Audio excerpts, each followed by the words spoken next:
E agora você acompanha pela Rádio Rio de Janeiro o programa Estudo das Obras de André Luiz. Vamos refletir sobre o livro Nosso Lar. Produção e apresentação, Tereza Cristina e Marco Antônio. Amigos ouvintes da emissora da Fraternidade, Rádio Rio de Janeiro, novamente estamos aqui com a permissão de Jesus para darmos continuidade ao estudo da vida no mundo espiritual através da obra Nosso Lar. Obra que foi ditada pelo Espírito André Luiz e que foi psicografada pelas mãos abençoadas do missionário Francisco Cândido Xavier. Olá, caros ouvintes da Rádio Rio de Janeiro.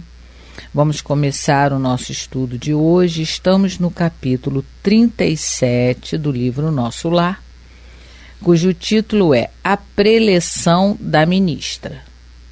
No último programa, nós conversávamos ainda sobre a conversa que o Tobias, que é um trabalhador também das câmaras de retificação, estava tendo com André Luiz acerca do bônus horas, porque nós vimos que a mãe dele explicou para ele algumas coisas durante o desdobramento dele pelo sono, explicou sobre o trabalho em nosso lar, a remuneração através do bônus hora, mas ele ainda ficou com alguma dúvida.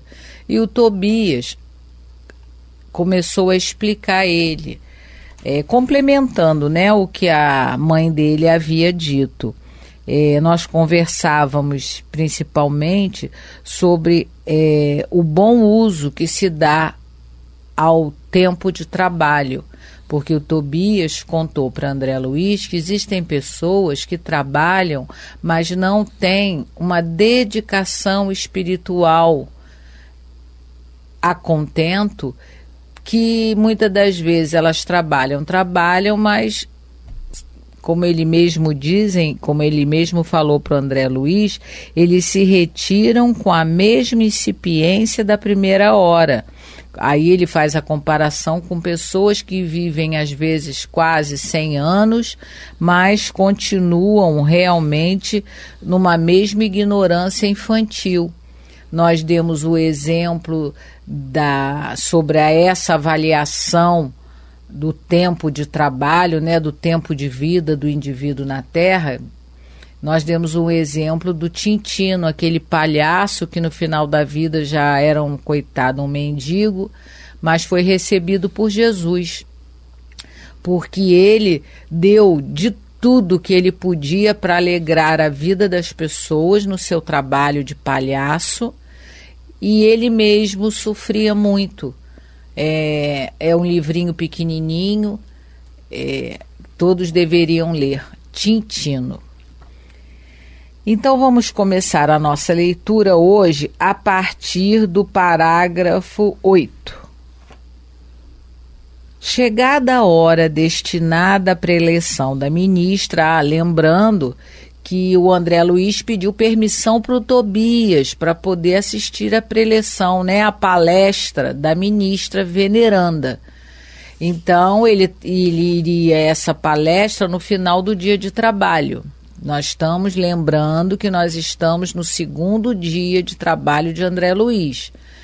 Ele fez aquele plantão de 24 horas, ele dormiu lá mesmo, perto das câmaras de retificação, e agora esse foi o segundo dia de trabalho dele, e agora, não é, como ele está dizendo aqui, chegou a hora de assistir à palestra que ele teve permissão do Tobias de assistir. Chegada a hora destinada à preleção da ministra, que se realizou após a oração vespertina, dirigi-me em companhia de Narciso e Salústio para o grande salão em plena natureza. A gente vale lembrar que a ministra veneranda é aquele espírito em nosso lar que viu Jesus nas esferas resplandecentes, é a entidade com mais horas de trabalho da colônia.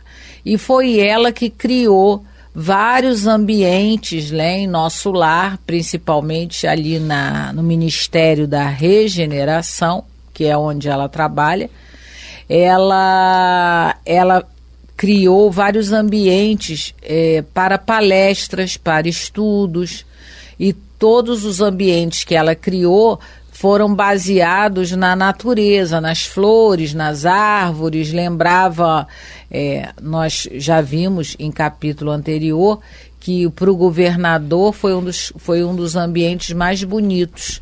Era o ambiente grego, porque o governador de Nosso Lar teria vivido algumas existências na Grécia, né? É isso que a Teresa está falando, de ver Jesus das esferas resplandecentes.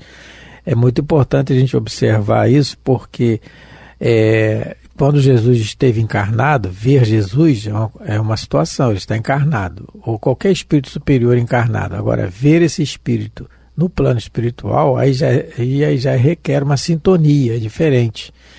Então, para ver Jesus não é só ver com os olhos, tem que estar em sintonia com ele. Aí a coisa fica mais difícil, né? Vamos dizer assim, fica mais difícil.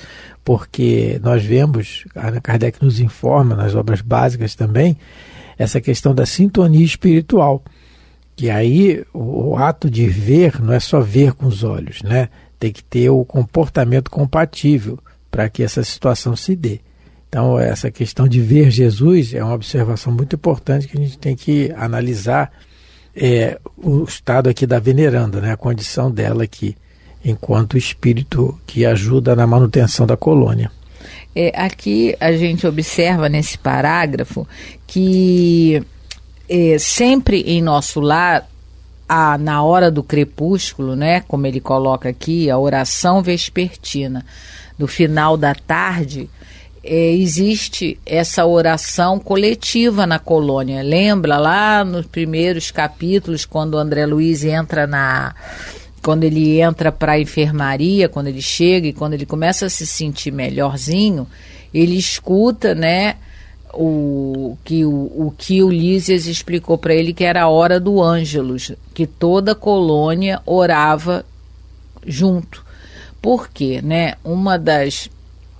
Além do motivo de você se ligar, como o Marco colocou, se ligar a Jesus pelo pensamento, pelo sentimento, é uma maneira também de acalmar, né, o dia da pessoa, de alguma maneira serenar, porque lá tem trabalho como aqui na Terra, existem as dificuldades como aqui, não é? Então, essa oração coletiva para toda a colônia ajuda a manter um pouco a paz, o equilíbrio, a calma, não é? Que a gente consegue quando a gente faz uma oração. E Kardec coloca sobre a importância da oração coletiva, porque imagina, né? A força de vários pensamentos uníssonos em torno de uma proposta, né? Qual é a proposta?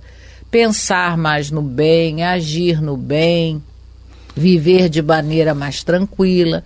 Então, vai ter a palestra, mas é depois da oração, dessa oração coletiva que acontece na colônia todos os dias. E trazendo isso para o nosso dia a dia, né, nas nossas casas religiosas, principalmente as nossas casas espíritas, a necessidade de, antes de começarmos uma reunião, seja qual for, seja uma reunião de estudos, uma reunião mediúnica, uma evangelização, até uma reunião administrativa da casa, para resolver alguns problemas, que se comece com uma oração, com uma prece.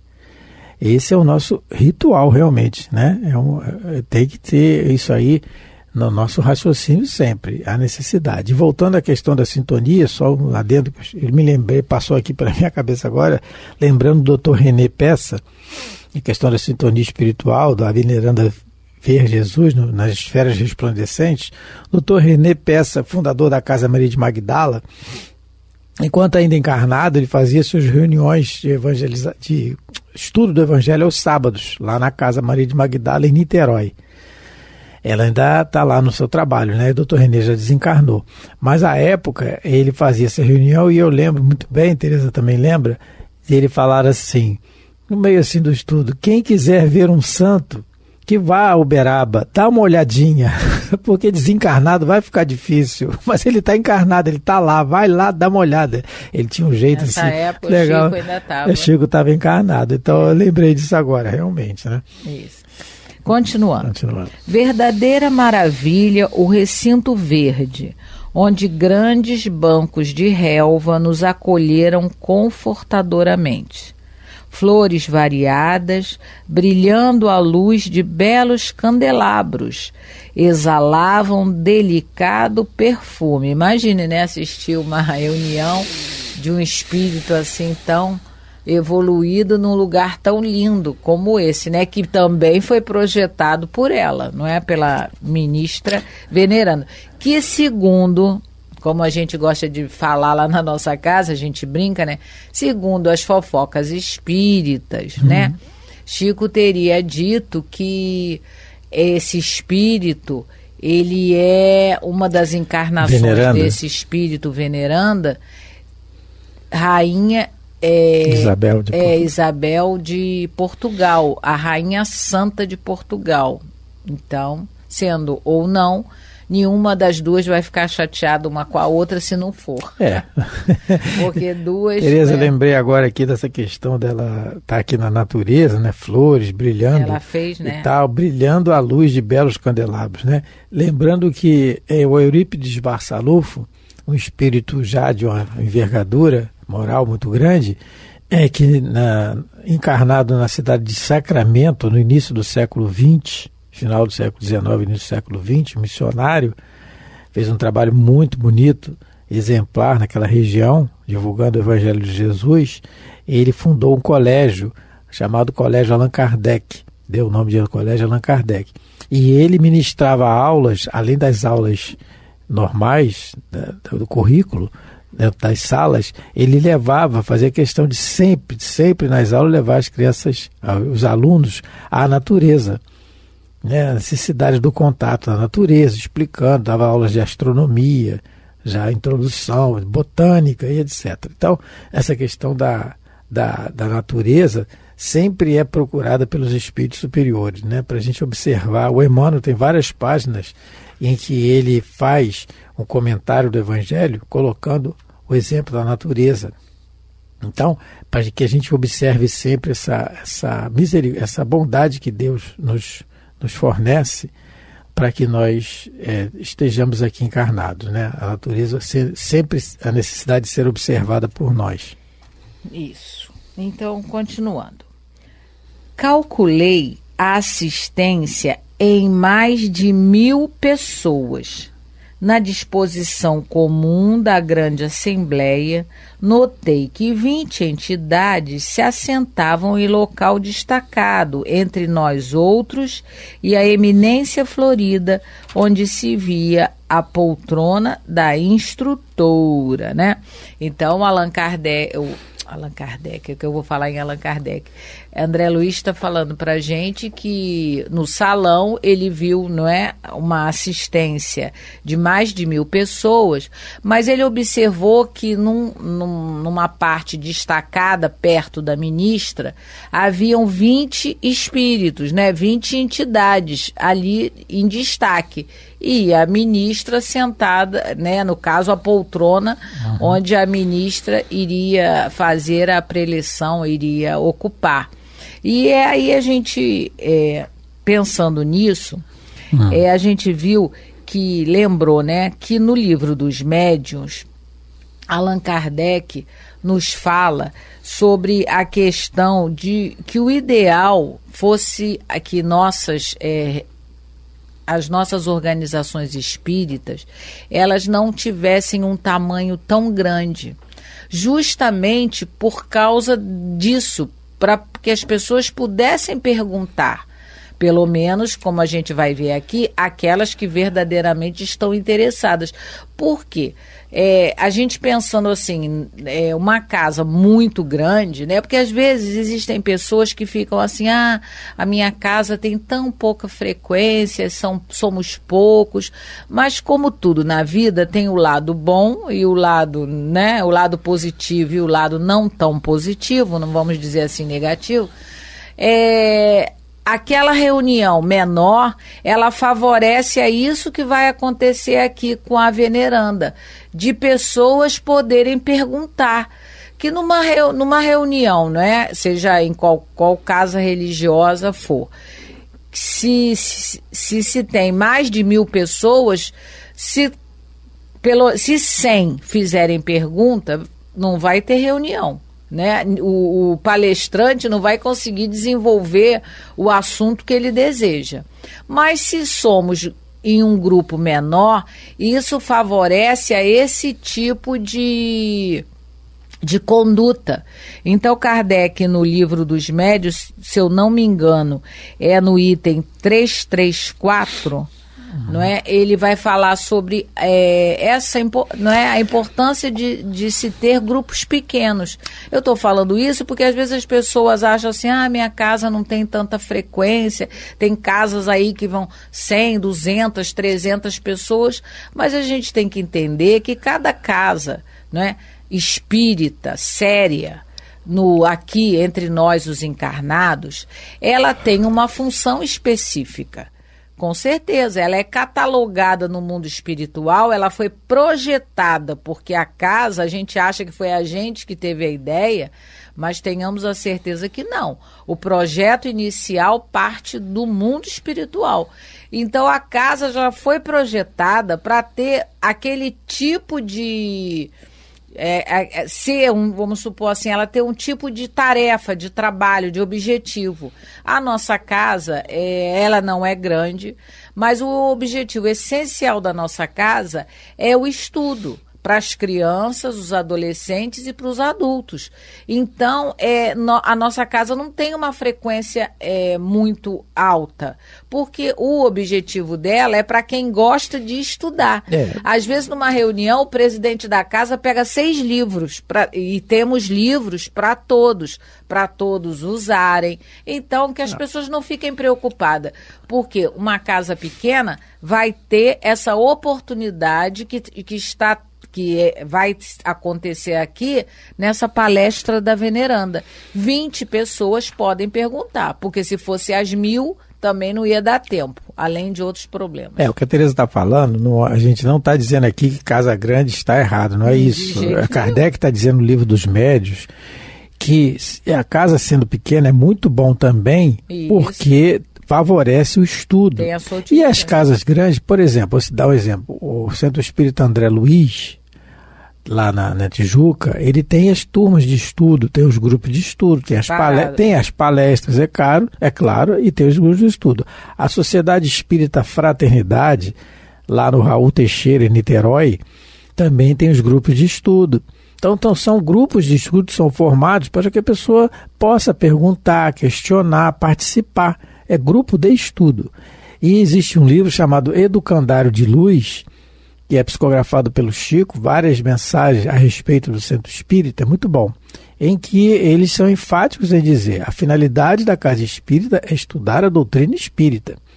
É claro que nós temos a necessidade e o dever da assistência social, de socorrer o irmão na sua provação, na sua, muitas vezes, expiação, que ele está passando por questões materiais, é obrigação nossa. Agora, a finalidade primordial é o estudo, porque é o estudo que vai favorecer o espírito eterno, porque todos nós vamos desencarnar. Isso é um ponto. Agora, o outro ponto, rápido, que aqui, nesse parágrafo eu queria ler aqui a 334, antes de você... Tá. A pergunta, o item que eu me referi é esse, né? Eu vou ler um trechinho. A dificuldade, item 334 do Livro dos Médiuns. A dificuldade ainda grande de reunir crescido número de elementos homogêneos deste ponto de vista nos leva a dizer que, no interesse dos estudos e por bem da causa mesma, as reuniões espíritas devem entender antes a multiplicação de pequenos grupos do que a constituição de grandes aglomerações.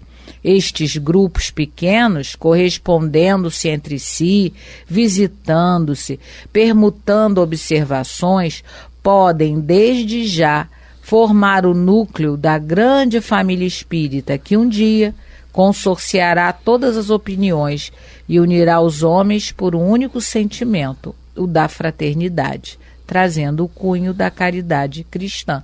Então, Allan Kardec, ele era a favor, né, da multiplicação de pequenos centros, ao invés de ter a preocupação de ter um centro muito grande, muito extenso. E Allan Kardec foi educado por Pestalozzi. Quem quiser pesquisa na internet como era o método de ensino de Pestalozzi.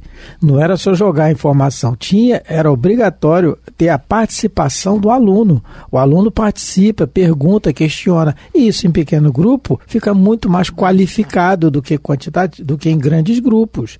Porque senão a gente volta anteriormente às missas, né? O cristianismo primitivo, o cristianismo nascente, desculpa, o cristianismo primitivo está errado, o cristianismo nascente eram grupos de estudo, as pessoas estudavam, é só ler lá o livro Paulo Estevão que a gente vai observar isso. Mas nós depois fundamos as igrejas e tudo, e as grandes aglomerações visando muitas vezes a questão de dinheiro econômico. E aí a informação real, o estudo ficou para trás. Então há necessidade do estudo, sim. Por isso que é o estudo sistematizado, né? É o estudo sem pressa de acabar, eu tenho que acabar esse capítulo hoje. Por quê? Se a dúvida permanece. Então, se você está interessado em um bom aluno, você vai pesquisar, você tem que ter o livro na mão, pesquisando obras sérias, obra básica, fundamental, né? Então, são todas essas informações que a gente tem que ter. Então, o que a gente, como a Tereza colocou, o que ela leu agora, não foi ela, a opinião dela, ela leu Allan Kardec, Livro dos Médicos, item 334. Item 334, Livro dos Médicos. É só a gente observar lá, Kardec é enfático nisso, ele já observa que visão, que homem de visão. Porque a Sociedade Espírita que ele fundou lá em Paris, não tinha tanta gente assim assistindo as coisas ainda. Mas ele já tinha essa visão de que o estudo é necessário, porque Kardec era educador por excelência. Era um professor por excelência. Jesus escolhe quem? Quem é o vaso escolhido por Jesus para divulgar a Boa Nova? Foi um professor com método de estudos que todos os alunos saiam dali com proveito, com estudo. Então há necessidade do estudo, sim, dos grupos de estudo. As palestras são importantíssimas. Quando a gente ouve uma palestra do Arthur Valadares, de Divaldo Pereira Franco, Raul Teixeira e etc., que nós temos no movimento, Dr. Haroldo, Alberto Almeida, Jorge Alahá, olha quantos palestrantes. A gente sai motivado, a gente está, claro que é, mas ele não é um estudo. O estudo é a gente pegar o livro e analisar, questionar por que é isso aqui, por que é aquilo ali, e a gente vai, e a doutrina espírita é um leque, é um leque de informações infinitas, vamos dizer assim. Então, há necessidade sim do estudo, porque ele favorece o raciocínio. E o progresso intelectual é raciocinar, que vai impulsionar o moral. A gente está lembrando agora de Jesus, porque Jesus, para as massas, ele falava por parábolas, mas para os discípulos, ele dava no estudo, vamos dizer assim, entre aspas, não é? Então, realmente, um grupo pequeno tem esse ponto a favor. O que as casas muito grandes fazem?